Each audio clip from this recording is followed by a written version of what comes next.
for the potato bread. Yes, very chicken livers with potato bread. That's how I met Xoliswa, is that because I was writing my book, which is called Hunger for Freedom, I interviewed her as a core source in the book.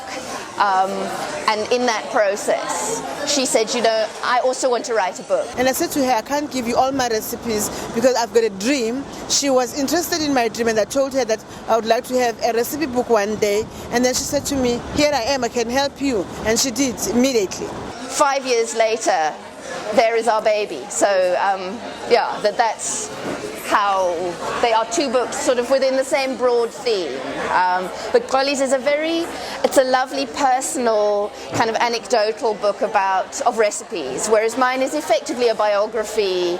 Gloria invited me and said to me, I want you to come and join me to work for Mr. Mandela. And I thought it was a joke kind of a thing, because I've only known this man from TV, newspapers and the radio. And then when I got into his house, he was relaxing in his lounge, and then he just stood up and shook my hand and asked me my name. I told him and said, I believe you are a great cook, and then can you cook our home food? I said yes. And then he said to me, it's okay, you've got the job. And that was easy as that.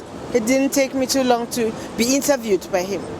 I wrote a biography of Nelson Mandela that's told through food. So it's simply an account that starts in 1918 in his home village and looks at all the recipes that his mother made and all the food that he ate as a little boy that tended cattle and those kinds of things, and then goes through disastrous first teenage dinner dates, wedding cakes, and then obviously, you know, this is a man who was in jail for 30 years, so the food, when the food in his life was terrible, so, you know, those recipes are all captured in the book as well. So the racially discriminatory food on Robben Island, where the black prisoners got less food, worse quality food, etc., is all recorded.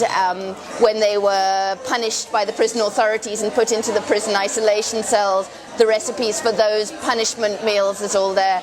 But then obviously all the joyful things as well. So the first meal he ate when he came out of prison, which was a chicken curry, and rum and raisin ice cream, because it happened at Bishop Tutu's house, and Bishop Tutu likes rum and raisin ice cream. This book is so special because to me this is the food that I've been feeding all these dignitaries from all over the world, such people like the former President Bill Clinton.